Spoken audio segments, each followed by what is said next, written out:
So, sir, if there's one advice na maibibigay mo sa mga aspirants natin, sir, what could it be? Probably, I said it before, growth mindset.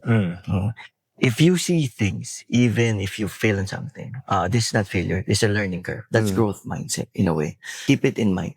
Now, there's no such thing as failure. Probably process, a learning process.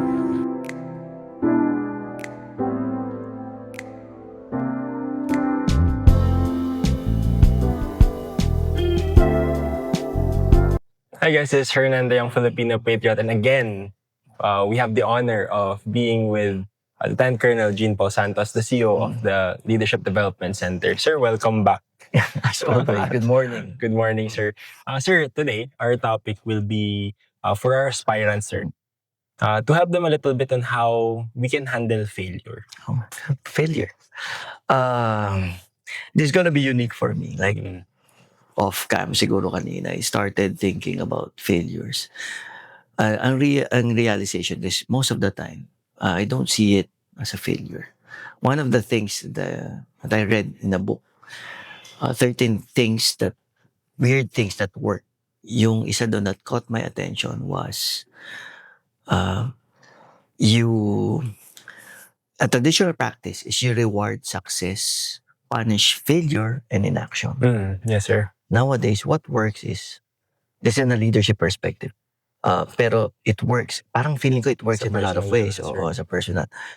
We reward success and failure and punish inaction. So as a leader in that sense, on a personal note, saman ko, ikaw self-leading person ka, if you're focused on leading yourself, especially aspirants as you mentioned, sometimes yung failure shouldn't hold you back. It's a step towards something. Exactly. Kung nag-fail ka today, it's not a reason for you to stop you from pursuing. A lot of experiences natin, di ba? PMA, Yes, sir. nag-apply sila PMA, hindi sila nakapasok, they, pursue college, and then went to join PAFOX, and then graduate, became an officer. Ang daming kwento na ganun, sir. Ang daming kwentong ganun, sobra. May mista ako, siguro may mga mista din kayo. Now, we're now officers, just the same. Kumbaga, there's a lot of ways to do it, but they never saw these things as failures, but steps towards achieving something. Parang may basketball player nagsabi na, meron. It was, hindi sila nag-champion for the year. I think it's Giannis from Milwaukee Bucks. Yes, sir. Parang, ang tanong sa kanyang reporter, and he challenges us a wrong question. Failure yung hindi nila pagcha-champion. Sabi niya, does it mean na kapag hindi ako nagcha-champion every year is always a failure? Those are steps to success. Ang ginawa niya example, Michael Jordan has a 13-year career in basketball. 6 of those are he became champion. Yes, sir. Ibig sabihin yung 7 years are failures. It doesn't mean like that. Not necessarily. In the same way na tayo, we engage life. Siguro sa aspirants natin most of the time, marami yan, lalo na yung sa commission, sa enlistment. Yes, sobrang dami ngayon. Talaga, tapos, alam mo yung pool, very technical kasi. So we pick out the specialization, specific requirements natin. Na kailangan natin. So, they shouldn't be disheartened by that. There are a lot of avenues. Most of our applicants, even sa enlisted personnel, are already college graduates. Yes, sir. And they have a better opportunity to become officers kapag doon sila sa PAFOX, lalo na kapag specific ang competencies. Actually, sir, speaking of that, sir, minsan, na ang alam lang kasi ng karamihan, sir, is the basic enlistment. Yeah, true. Tapos, bumagsak sila doon, sir, not knowing na kaya pala sila nag-fail doon, sir, is dahil para sa kanila pala yung OCS. Ginaguide sila towards a different path, which is hindi naman sinasabing totally better, but it's another opportunity. Yes, sir. A positive opportunity na naman. So it's a perspective. Failures are never, I myself have, experiences, pero siguro nga nakakalimutan ko because I don't see them as failures. Marami yan, napapagalitan ka ng seniors in the organization. Yung parents mo, di ba?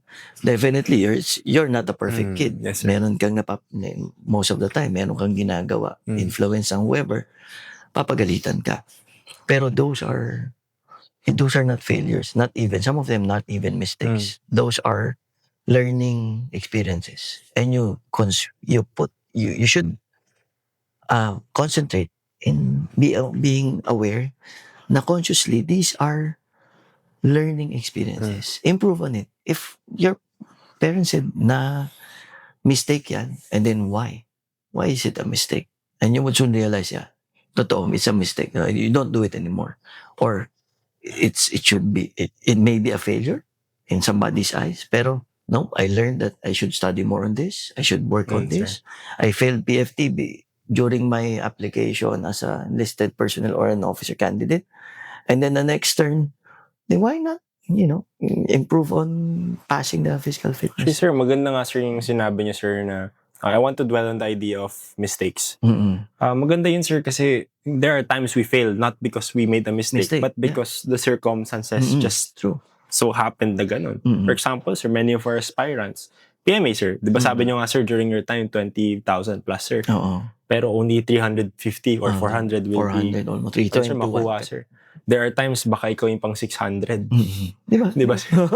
So, it's not a mistake, sir. Oo. Nag-prepare ka naman, you did your best. Pero hindi lang talaga nagkataon na ikaw yung Kumbaga nakapasok, yung sir. timing, there's a lot of factors in it. Pero hindi siya mistake, nor even a failure. Just, okay, it's not for me yet. Maybe that's on the minimum. Yun yes, sir. ang pwede mo. Some would is trying to pursue something. Meron ganun. Meron din yung pinipilit.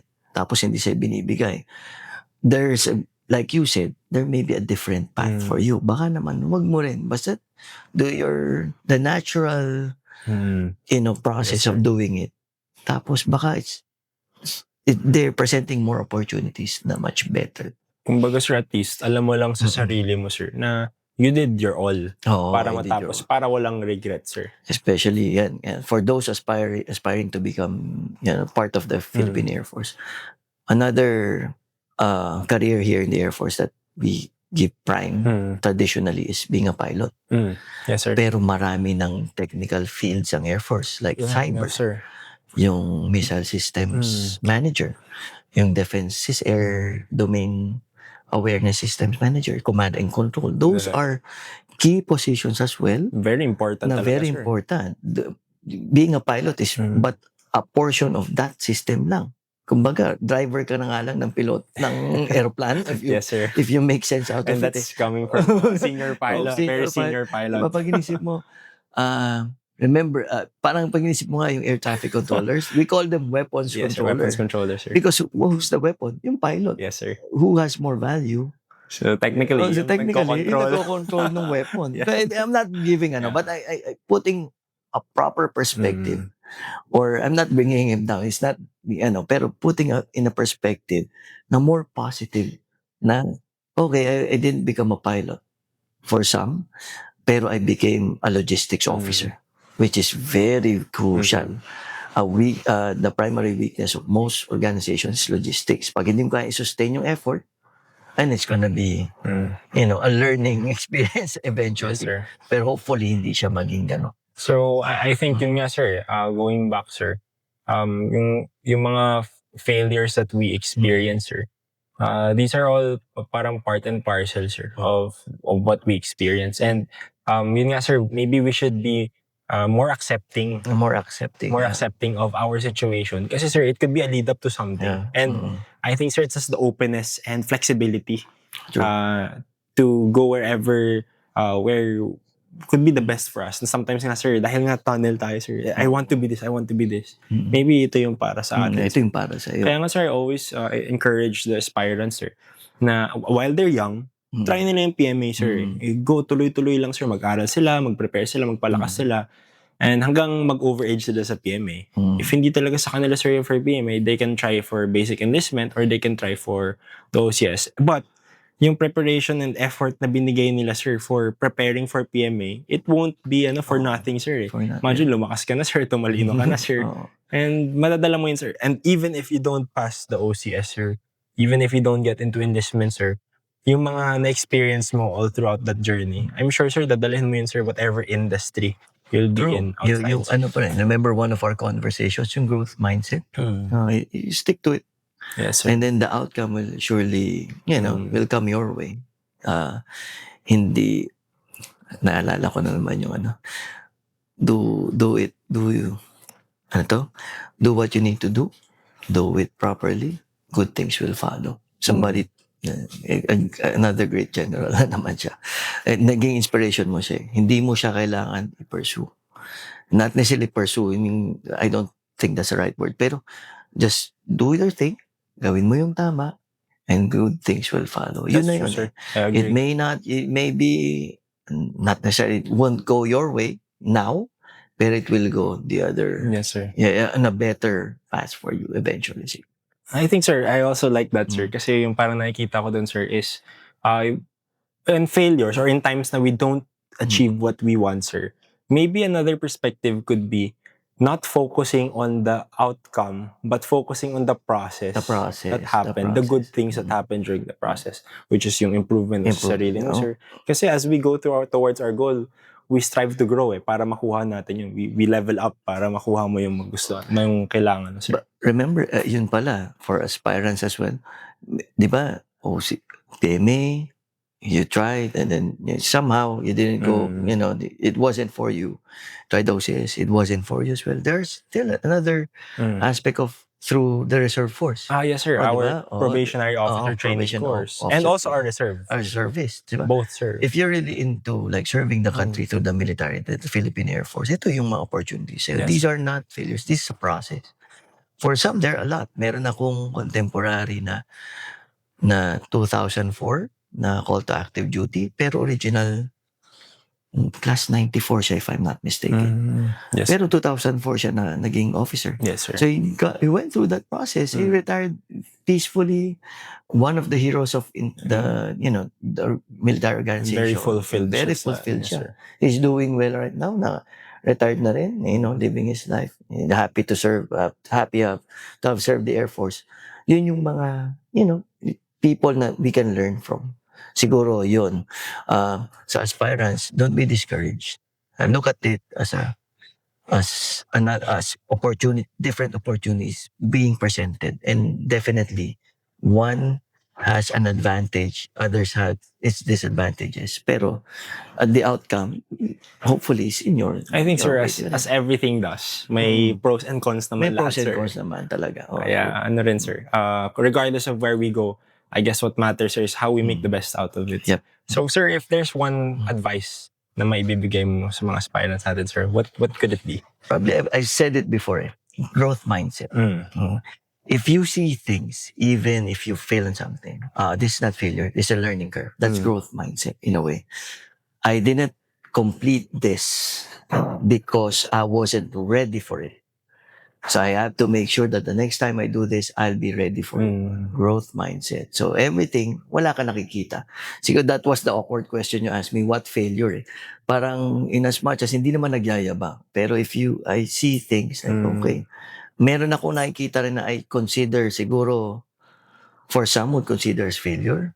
Projects that didn't work well, wasn't appreciated, or it wasn't approved. Those are not failures. Those are things that I learned from and made me better. So for those who are aspiring, have that growth mindset. Keep it in mind. Now, there's no such thing as failure. Probably process, a learning process. Siguro, sir, to top that off, also with the idea of regret. And siguro, sir, maganda nga yun, sir. I think the idea of that, sir, is when you don't see things as failure, you never regret. You never regret. So you always appreciate everything that happens to you towards your growth. Walang negative. Yes, Walang negative. So, sir, thank you so much, sir, for your advice. And I'm sure our aspirants would be able to use it and appreciate it. Thank you so much, sir. Thank you.